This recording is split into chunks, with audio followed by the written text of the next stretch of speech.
welcome back to the channel. So today we're doing another trailer look at. So tomorrow, 9th of March, is the release date of Apex's new town takeover, and it's Caustic's turn. So any Caustic mains out there are gonna be happy and amazing. Me in particular, who seems to be on some level of decent Caustic player, if not, well, probably not Caustic main, but the sense of, I know what I'm doing with Caustic.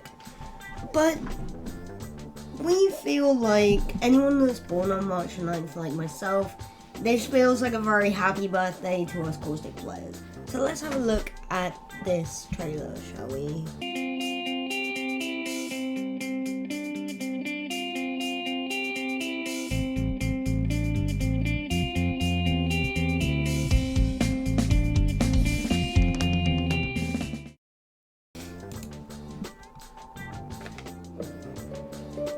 In the end, the strong will filter out the weak.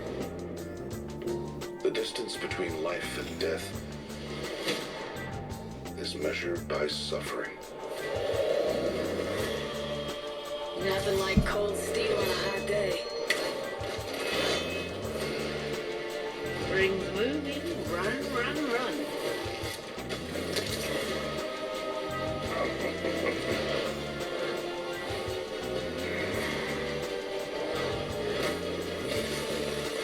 Death awaits.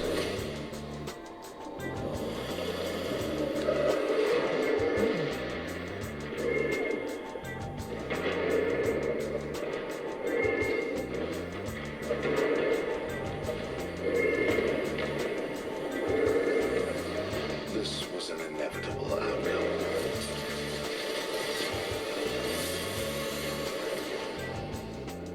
You believe you don't deserve to die.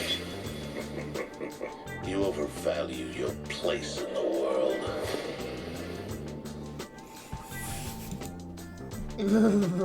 So while I just grab up what I was looking at yesterday, I'm gonna pull it back and we're gonna talk through it this time, because there's a lot to see in this trailer, and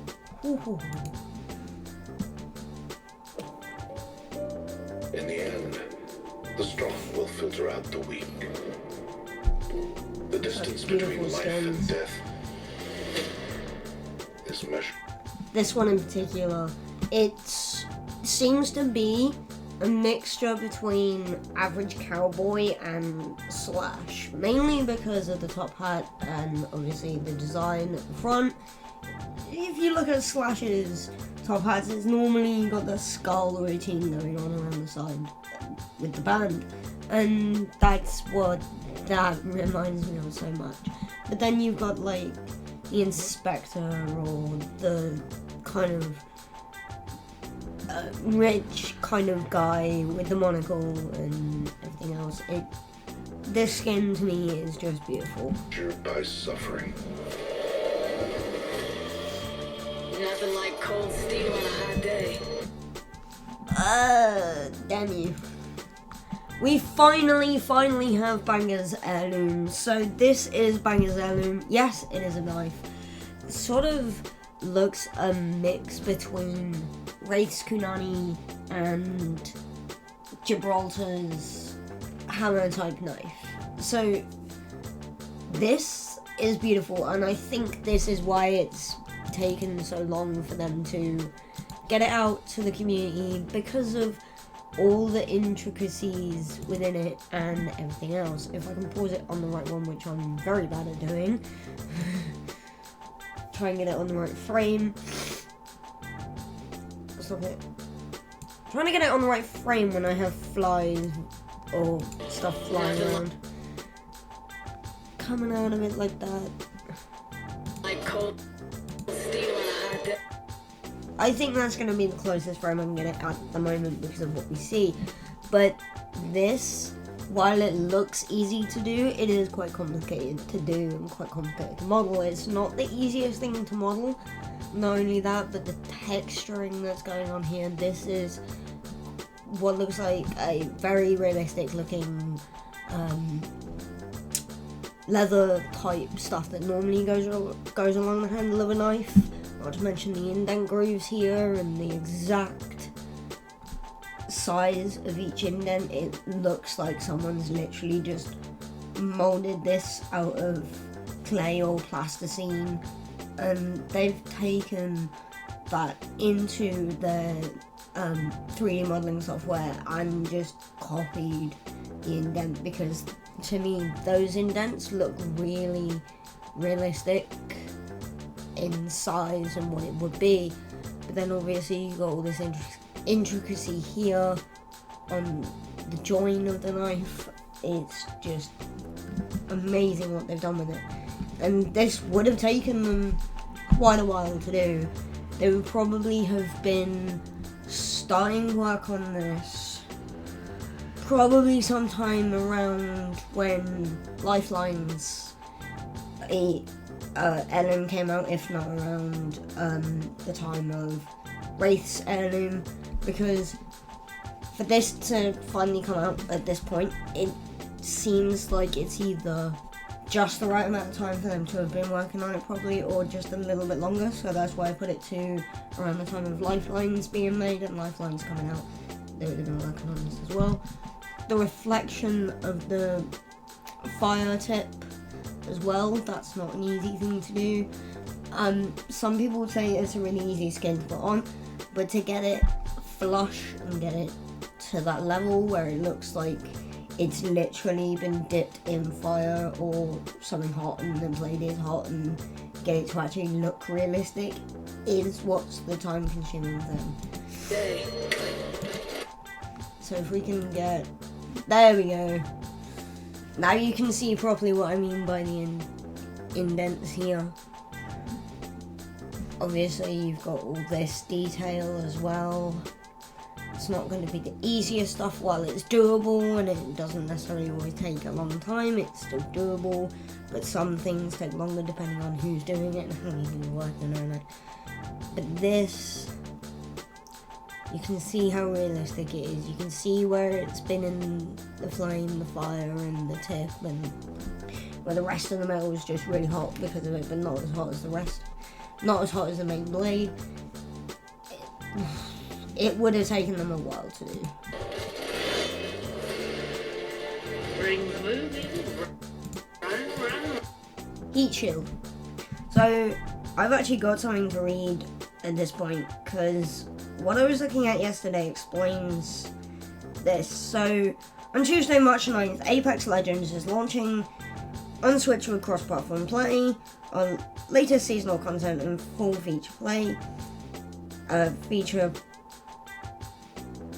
stuff with the other versions of the game.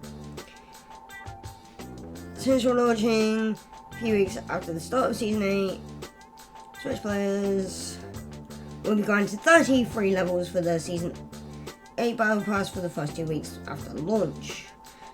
So that's talking a little bit about the Switch, but it also mentions about Caustic's Town Takeover. So, when life gives you lemons, you can count on Caustic to turn it into toxic lemonade. Hilarious. Breathe it in at the all-new Caustic treatment. A new dominant mousetrap with lots of high quality loot that beckons all legends who seek the glorious cheese. So it says here, Ring of Fury Escalation Takeover, Heat Shields and Survival Slot. Ring of Fury is a new Apex playlist takeover that follows the regular BR rules, but each round one or more ring flares will appear on the map within the current ring. Ring flares are slowly expanding pockets of the ring within the arena. Maggie sure does know how to start a party. Bitch. Maggie has caused the ring to bleed, basically.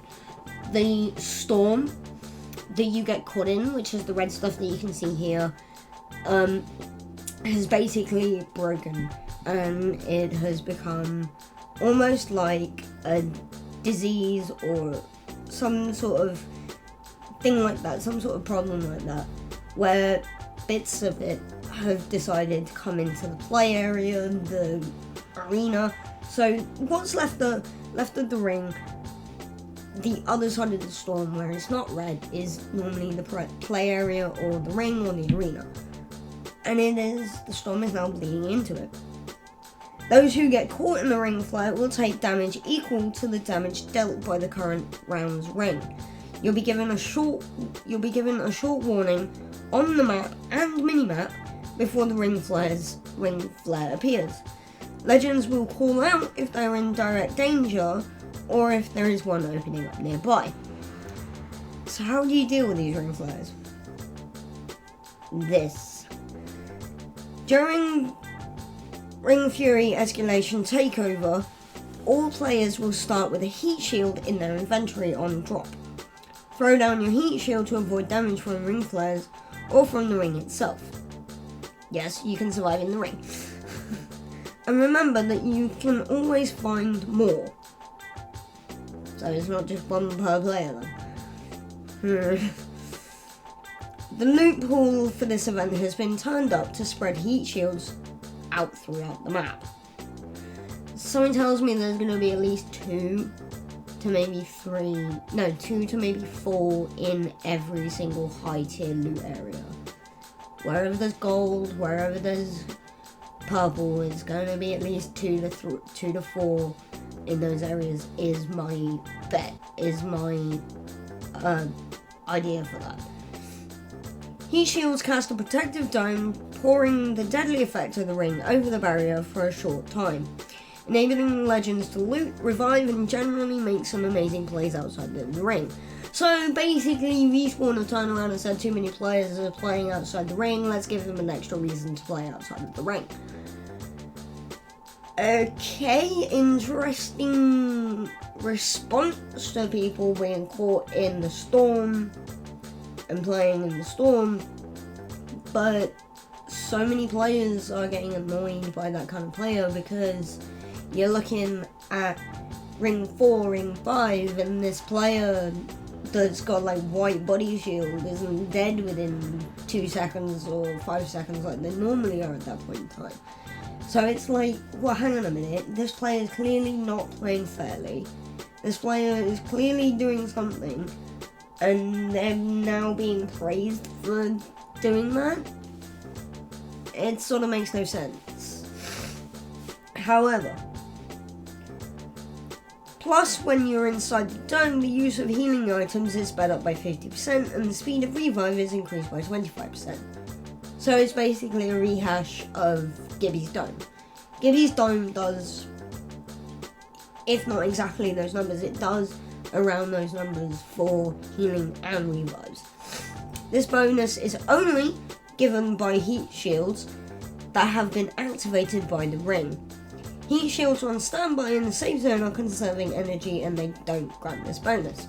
So, if you're sat in the main game arena or the main event space and you pop your heat shield thinking that you're going to revive quicker or you're going to heal quicker, you can think again. Apex and Respawn have thought about this and they turned around and said that will not work. The game knows whether you're in the storm or not, so they've programmed it to not give you that healing and revive buff inside that ring. However, that makes a very, very good moment and a very good play.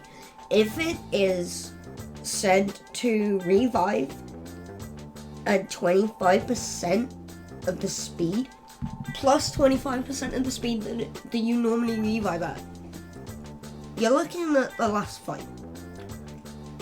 You don't know what the other teams have, but you know that you have at least 2 heat shields. 2 of your team goes down. Now, obviously, the heat shields are not bulletproof like Gibby's Dome is, so they'll probably come in and screw you over. But you can put that heat shield over your team, revive the team, and then heal up in the heat shield. Now, the only thing that I can think of, and I don't know because this is mainly speculation, I haven't seen anything said in this article about that, but what I think about this shield is that it's a lot like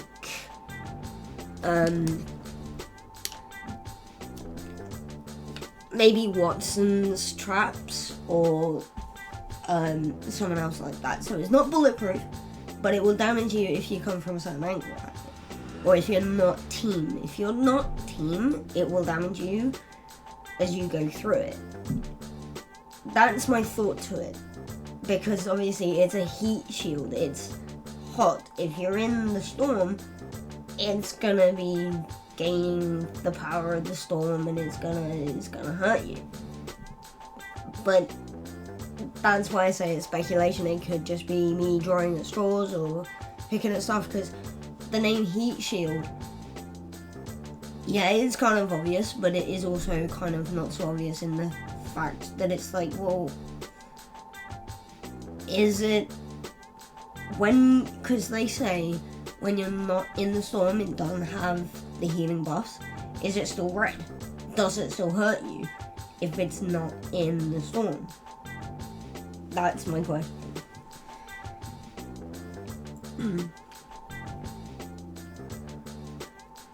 But watch out, the heat shields will slowly degrade in power as it's damaged by the ring. The damage of the ring is reflected in the duration of the heat shield. So don't expect it to last long in the final rounds. So after Ring of Fury Escalation Takeover concludes, heat shields will remain in the game as general ground loot, with a survival slot. So they're saying that you're now gonna be able to carry things like respawn beacons and this new heat shield in a separate slot on in your bag. So this is one thing I'm really happy about. It's one thing I've been over when playing myself. I have to decide whether or not to keep this respawn beacon in replace of ammo or a syringe or a shield cell or a battery or something like that, because it's taking up a slot and I don't need it straight away, but I know that I'm likely to need it later, or that I could use it later. Run. Revive going.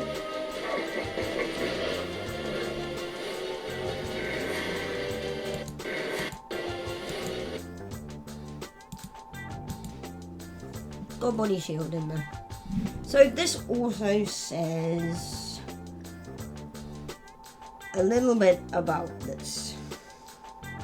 So where water treatment once stood, the new Caustic treatment was constructed to prevent the crash site fuel spill from reaching the ocean. Or was it? Forever the scientist, Caustic has set out an experiment that requires test subjects to drain the toxic liquid from the center of the facility. This has been drained so far, so at this point in time, when these are visible and the ground looks like this, I think this isn't filling back up, but when it's all grey and there's nothing there, I think you can walk through this, and obviously this liquid's going to be toxic. I don't think it's going to burn per se, but it's definitely going to cause a lot of damage, and a lot of players are going to die within the first couple of weeks. Because those who haven't seen this or any other video about this won't know how toxic this can be. Those who have played against Caustic will probably give it a thought and think it probably is. But there's going to be one big fuck off fight in here for these, because these are filled with gold items, because it says right here, to drain toxic liquid from the center of the facility. Doing this temporarily grants access to 4 gold loot items locked in cages. Players must be quick though, as greed can be deadly. So it sounds like there'll either be a switch that will switch it on and off, or there will be a switch that will drain it, but it will only stay drained for a small amount of time. So I'm going to say that you've got like 5 to 10 seconds to pick what you want and get out of there. And I don't think that it's always going to be things like body shields, backpacks, the knockdown shield, and the helmet. I don't think that's what it's always going to be. I think it's going to be at least a body shield and the knockdown shield, at least. And maybe the helmet. I think those are going to be the 3 that it's always going to be at least. But I reckon there's going to be a hop-up in there as well, somewhere along the line.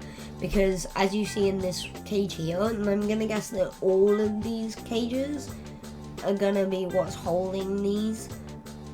There's not really anything very obvious in that cage. Like here, you can see straight away that it's a body shield. That you're just looking at it and like, is that a gun or what?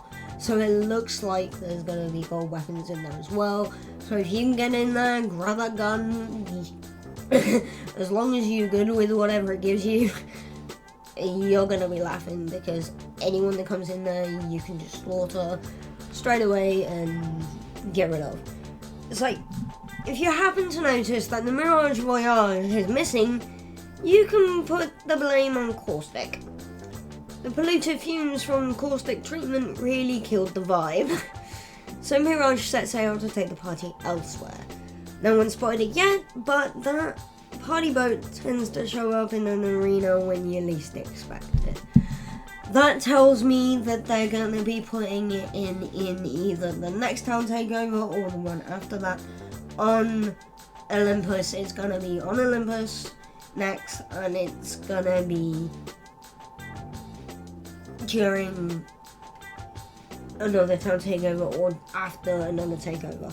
So yes, Mirage's Voyage is bye-bye once more. Some people are like, oh, shame. But others are like, yes, finally. Because Mirage's Voyage this time around is so different. It is so different this time around. And it's slightly irritating about how different it is. But there is one thing I want to see, and it's a world made up of all of the town takeovers. So you've got Mirage's Voyage in there, you've got the train event, you've got the train going through with the event, or the event style stuff happening, and then you've got Caustic's water treatment, you've got Pathfinder's boxing ring, all in one set world. I think that would look really cool. Hang on a minute. I need to pull it back on there. What is that? It's something that not very many people have spotted. I spotted it a couple of times. I didn't see it the first time I saw it. And no, today wasn't the first time I've seen this one. I've seen it once beforehand. But I spotted it today within this one. Not within this viewing, but within the last one. It was like, hang on a minute. It just blinks through this, and something tells me that all of this stuff is important, but we don't know what it's all about at the moment. But seeing that, it's almost like someone's trying to grow something out of everything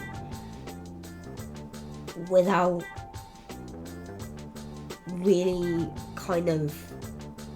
I don't know where I'm going with this. My brain's just suddenly stopped. It was like, talk about this, and it's like, that makes no sense.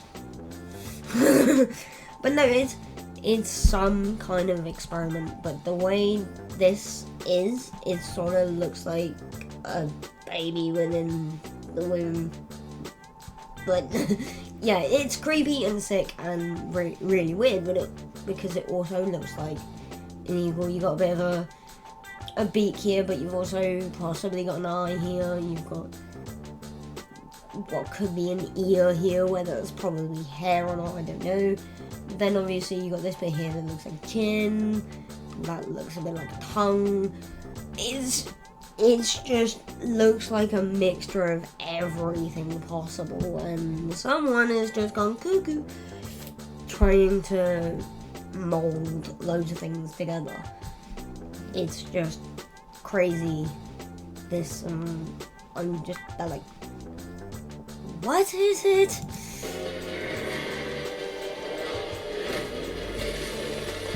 Death awaits.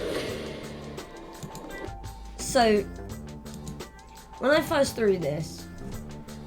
watched this, this is what threw me. It's this thing here. Now, obviously that's new and it's been put in, but this screamed to me that it was gonna be in the observation type tower place where you go when you wanna see where everyone is on the map. So it's like, it's in there, it's there, and it's like, well, no, it's water treatment, you can tell it's water treatment, and it's like, I suppose, but... Huh? So it's that console, that computer that threw me onto that. And it's that, when he does that, that tells me it's gonna be a switch or a button. So you press the computer and it fills it back up. So you want to be careful when going for those gold items in the middle. And this here tells me that it does have the knockdown shield. Like I said, it might be like, say, knockdown body or helmet, but there would be like a gun or hop up as well. It's not likely to be all four of the body pieces, even though it probably will be all four of the body pieces. I don't think Respawn are gonna set the loot table like that. I think they're gonna set it so that it, on occasion, the odd game, it will be only the four body pieces. But given what we've seen already in this trailer, it's likely to have a gun involved and maybe a hop-up involved. Not that we've seen any evidence of it including the hop-up. But like I said, with the first one, because of the bars, the angle and the stuff, you can't really tell what it is, but it does look like it's a gun, at least. So, with this one, as I was just saying, it's gonna be the thing of, you gotta rush to the cages and rush out. Because if you've been followed in, you're gonna either need to let one of your team not have something to begin with, otherwise you're screwed. Because if you don't have someone sitting on them protecting that console from someone else taking over and pressing it back, then you're kind of screwed in the sense of that liquid's coming up, that liquid's filling back up, and you're in there trying to get this loot. Yeah, no. So he's just pressed the button and he's finishing off those that he's just started killing because of the liquid. This was an inevitable outcome.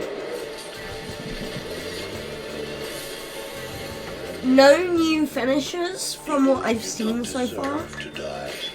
These are all old current finishers that I've seen so far. I haven't seen a single new one yet, but lots of these skins look amazing, and particularly this one is quite strange. It's a mixture between like old school army battle type thing with chainmail, but it's also futuristic and Aladdin type style with the way the clothing goes. Obviously not necessarily colouring, but the clothing type. But like I said, I haven't seen a single new finisher in this one, so I You don't overvalue think your they're gonna place in the world. be a new one. So yes, like it says, Chaos Theory Collection event March the 9th. Tomorrow, guys, tomorrow. So yes, that was the collection event and a little bit of a article that I found yesterday on this. It is gonna be a exciting event, and I'm hoping that I can get enough birthday money to spoil myself rotten with a lot of the skins and some of the packs. Now, they have said, and I will see if I can scroll to this quickly enough to mention it because I know loads of people watching this are gonna be wanting to know, but there's something that I've just scrolled to that I want to put in there as well.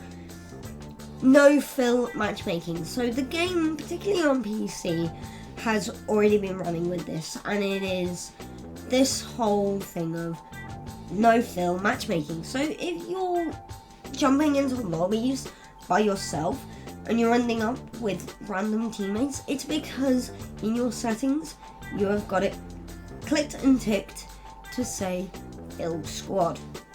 If you untick fill squad, you will be able to play solo. You'll be able to play by yourself in a game of Apex. So no fill matchmaking is a new way to play the game as solo legend. Play the game as a solo legend. How it works and why you might choose to use it. In the lobby, you'll now see a checkbox entitled Fill Matchmaking. So, the reason why I say this has been running already, even though the article has just said it's a new way to play, is because if you currently go onto it before this event starts, you will see that there's no box that says Fill Matchmaking. Because the game's been automatically doing that. It is essentially a team game, so you're working with either 1 to 2 other players. Now, I still think that that's a crappy kind of idea, because there are far too many players out there and far too many games that see 3 people not work very well together, in the sense of one is normally left behind, or one is normally left out, one is normally been ignored. There are some people out there who play with what they see as randos, or play with us. We're normally the third wheel. It's hard work playing a team game with 3 people, because 3 people, if you think about a bike or a car, 3-wheeled bikes and cars, depending on how the 3 wheels are normally less stable and less easy to ride, and not as, I want to say stable again, but they're basically harder to do, and they're harder to ride, and they're not as good as 4-wheel bikes or 4-wheel cars. Not that you really get 4-wheel bikes, those are normally quad bikes and stuff like that, but it is normally, when it comes to bikes, it's normally 2 wheels, which is why duos seems to be getting a lot more better players, because it's just 1 person you're working with rather than 2, so there's less people to think about. This means the matchmaking system will attempt to fill your squad for duos or trios, whichever you've queued for. This is how the game's worked up until this point, and will be the default setting for every match you play. Yeah, after every match. So unchecking this box and clicking play will send your party into selected playlist without filling the team with other players. So if you're by yourself and you're going into a duos, you're going to be by yourself. If you queue by yourself into a trios and you've got no squad fill, you're going to be in by yourself against 3 teams of 3.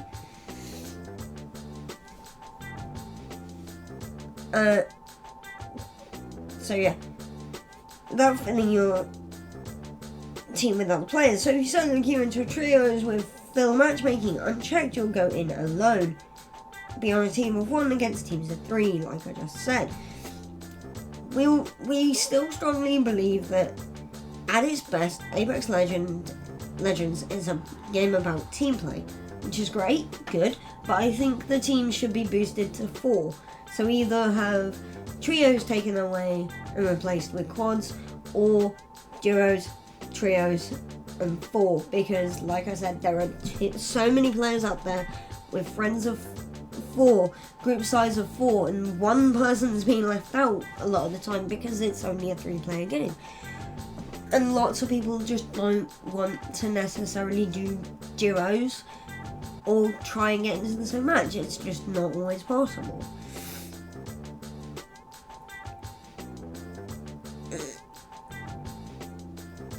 But we're launching this no-fill matchmaking as an option for solo players because we think it gives a lot of creative opportunities for you to play the game in your own way.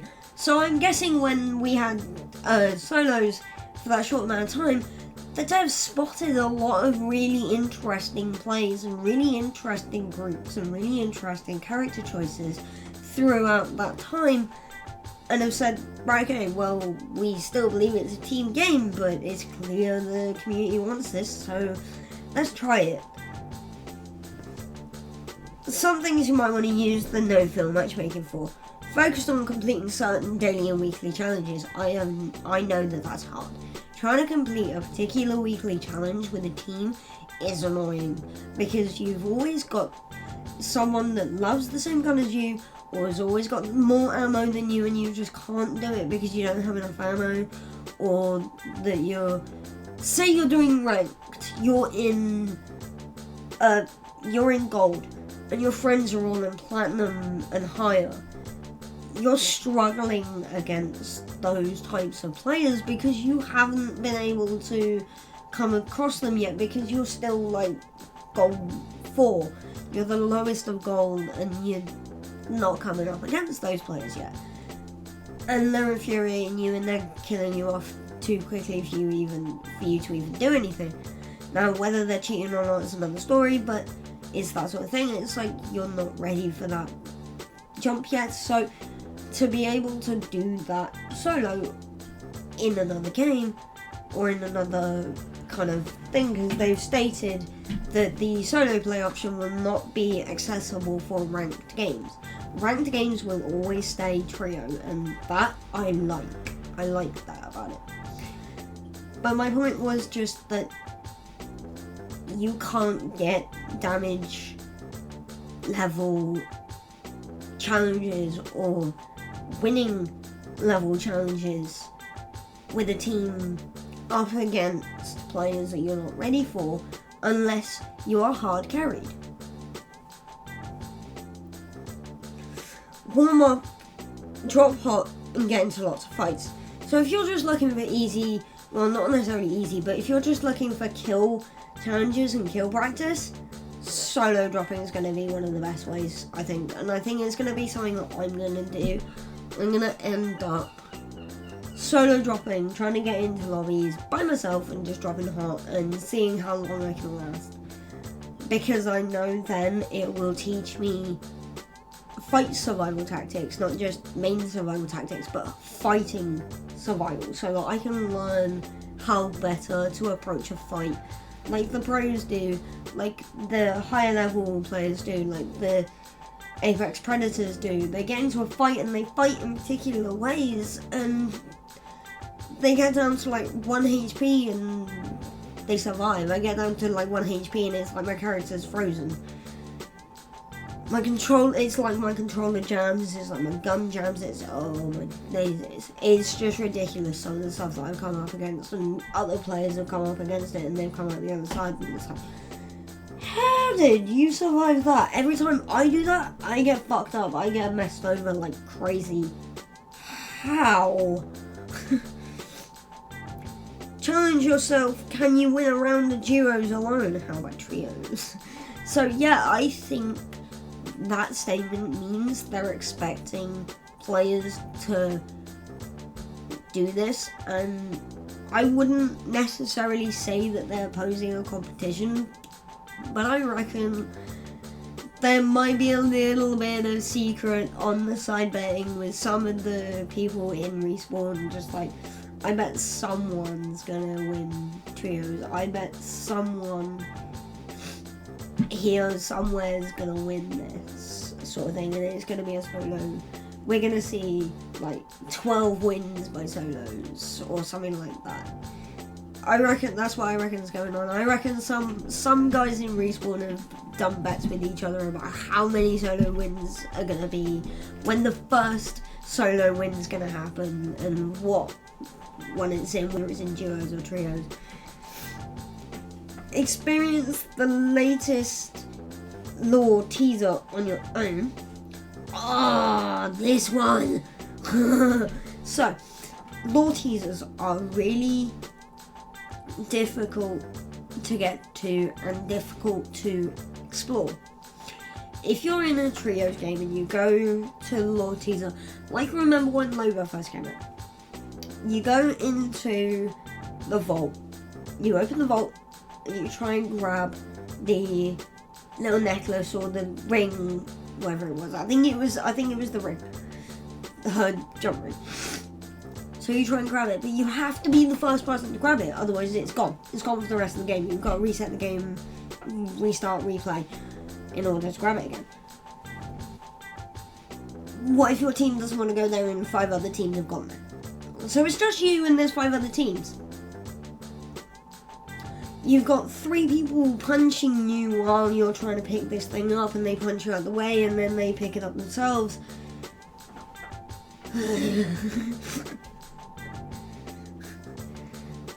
It's not the easiest thing to do. Explore the map and experiment with characters you haven't tried before. Mainly because your friends take that character all the time.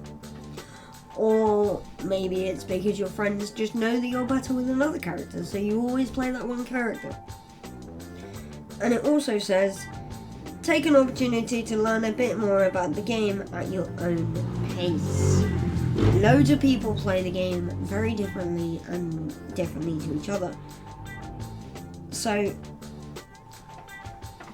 playing it by yourself means that you get to decide what loot happens, you get to decide which way it goes, you get to decide which fights you're going to pick and which ones you're not, rather than just picking every single fight you see.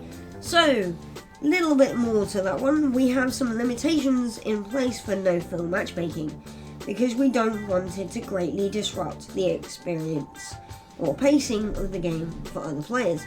So, you think about a trios match with a solo, or a bunch of solos.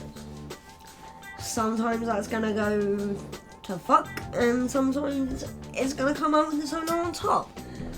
But they know about this. So we only allow 6 potential no-fill players in any match. And the feature is not available in ranked. Like I said, it's not going to be available for ranked, which is great because I think it's a little bit unfair if you're going through ranked as a trio and you're working hard together to get to a certain level.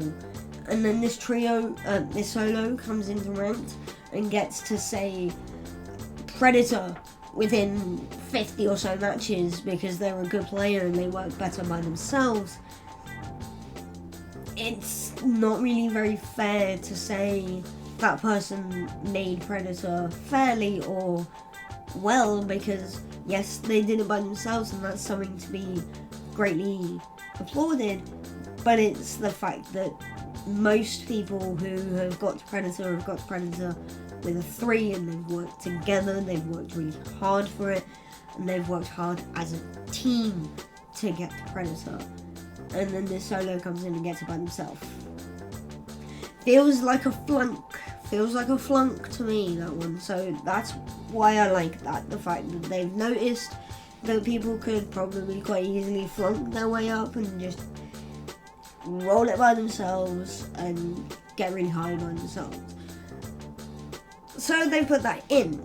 But I was scrolling to Banger's Heirloom.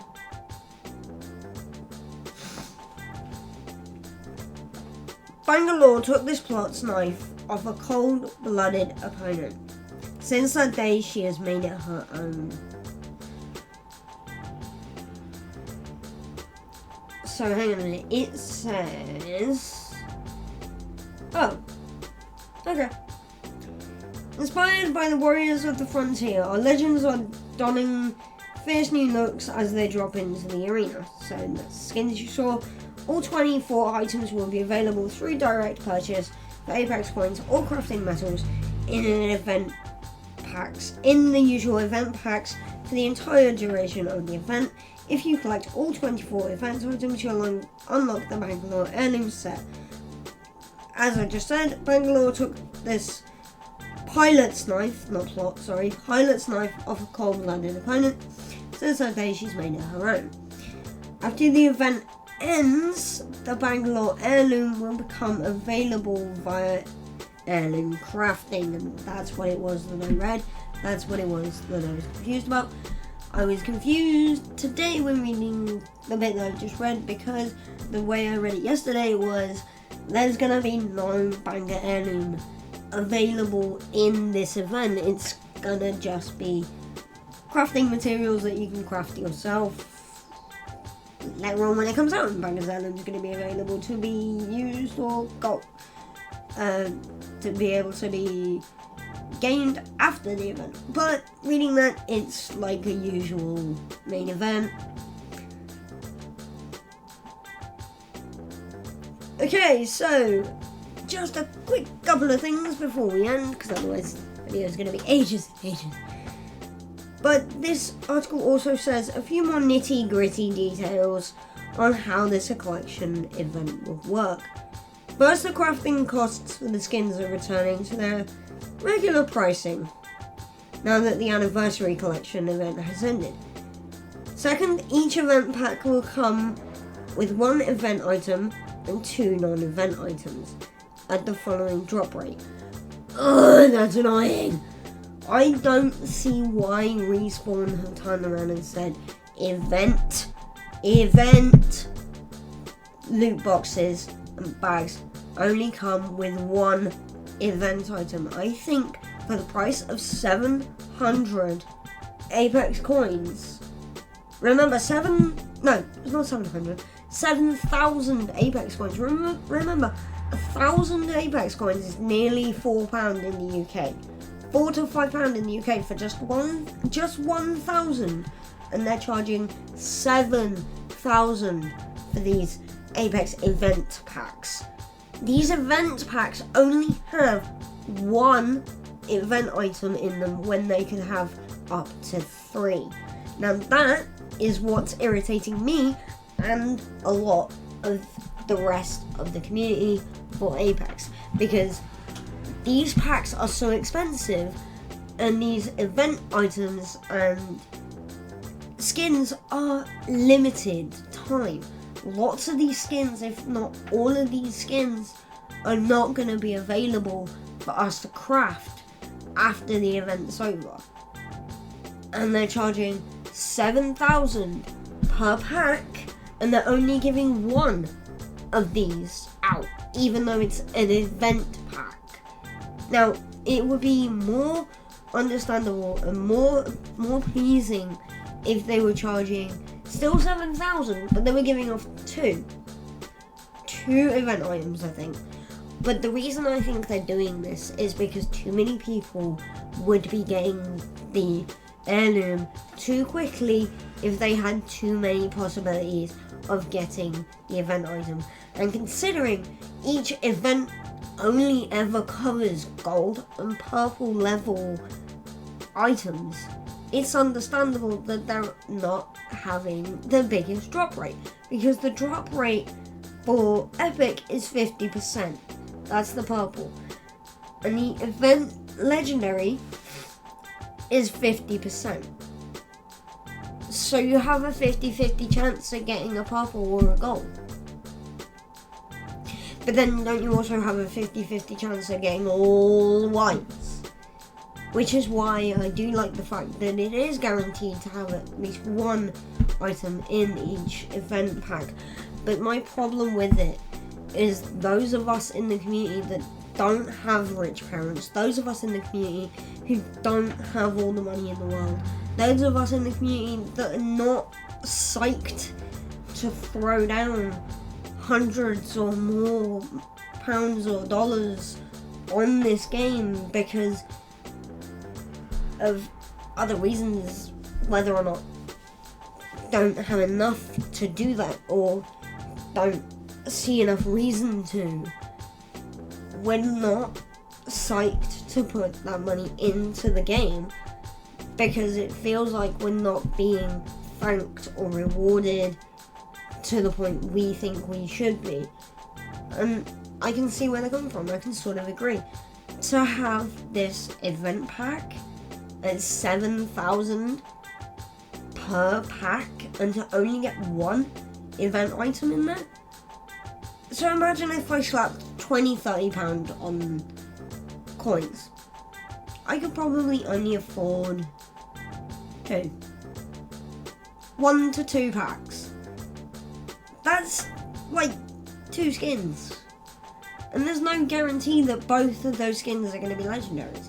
Now, yes, you can buy these with crafting medals, but people like me that want to get their gold stuff and their higher level stuff don't necessarily have those crafting metals available, because we've spent it on the white stuff so that we can get more gold items out of our main packs.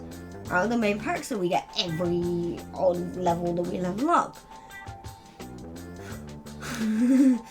So we've got that choice to make, and we've got that problem. It's the problem of the celebration packs and the event packs are so extra expensive with such little I want to say loophole, but that's not right. Little result and everything else like that. Such little result that we're almost not intrigued to do it. Those of us that don't necessarily want to throw every single penny we have into the game are waiting until moments, particularly on the last event, on the anniversary event. Lots of us got our birthday packs through the game giving it to us because of the bar that we had, the challenge bar.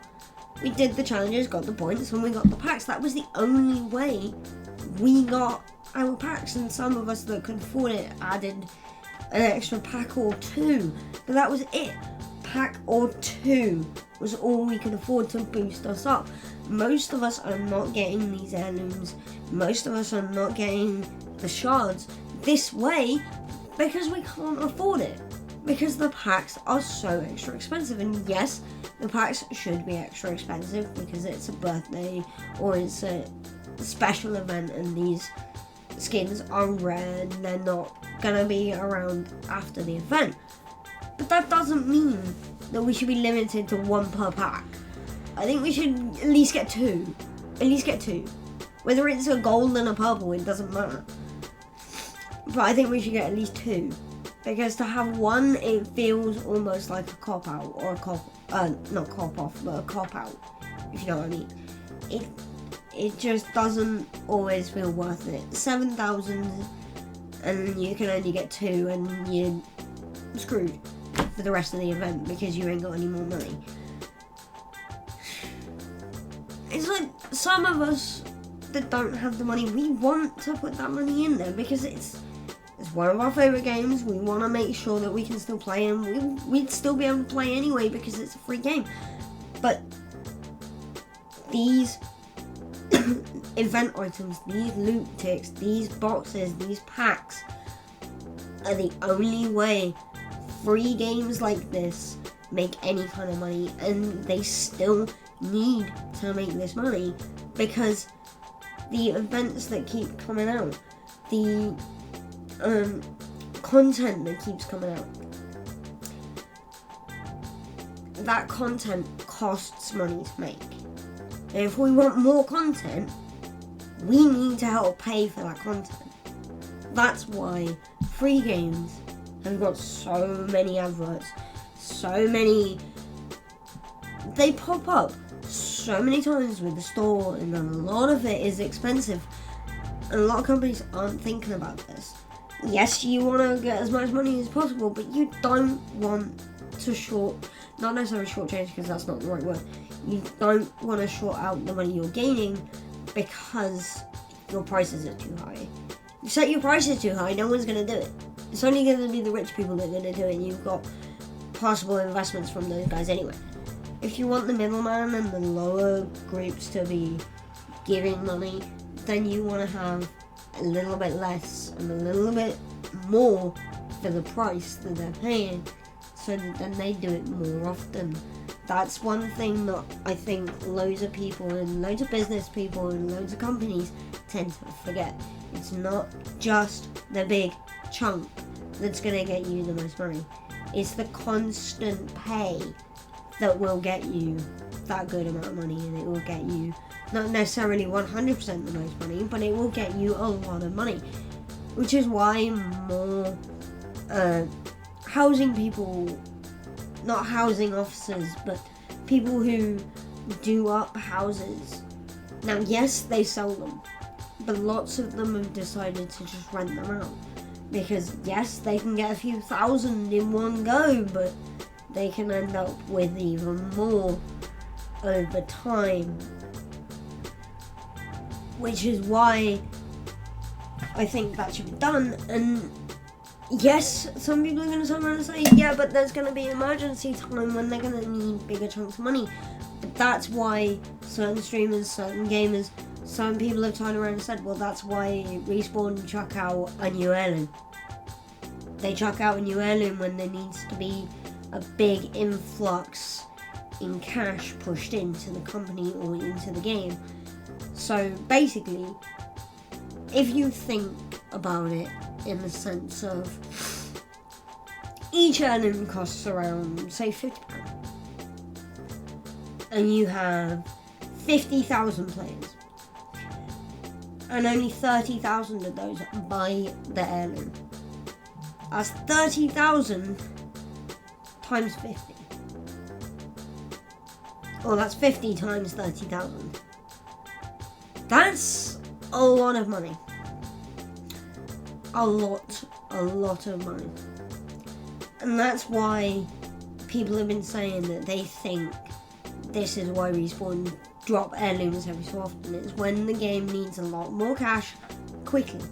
Which is why I was saying that they should be going for, or people should be going for, lower prices on in-game coins or packs like this, because they can get that smaller amount of money across a longer period of time, and then when they need it quicker, they can just chuck in an heirloom for that bigger amount of money. But like I said, 7,000, yeah, it's about right. But to have 7,000 for just one skin it's annoying and it's pathetic. But anyway, so much of a rant, and I need a drink, and I have stuff bugging me already, so I'm gonna leave it here, guys. Thank you for joining me on the gaming channel once again today. I've been Splash, this has been Game Devs. Thank you for joining me for 57 minutes of talky, but it's Apex, and I know you guys can stomach that, because we talk about the trailer and other things. So let me know down below, what part of Caustic's Town Takeover are you looking forward to? Did I surprise you with anything? Did I explain a few things? Any more questions that you might have, let me know down below, and I might be able to get back to you with some answer. But no, that's it for me today, guys. I'll see you another time. See ya. Put a little bit of shit, put a little bit of shit, put a little bit of shit, get a little bit of gasoline. Welcome to another crime scene. Get a little bit of gasoline. Welcome to another crime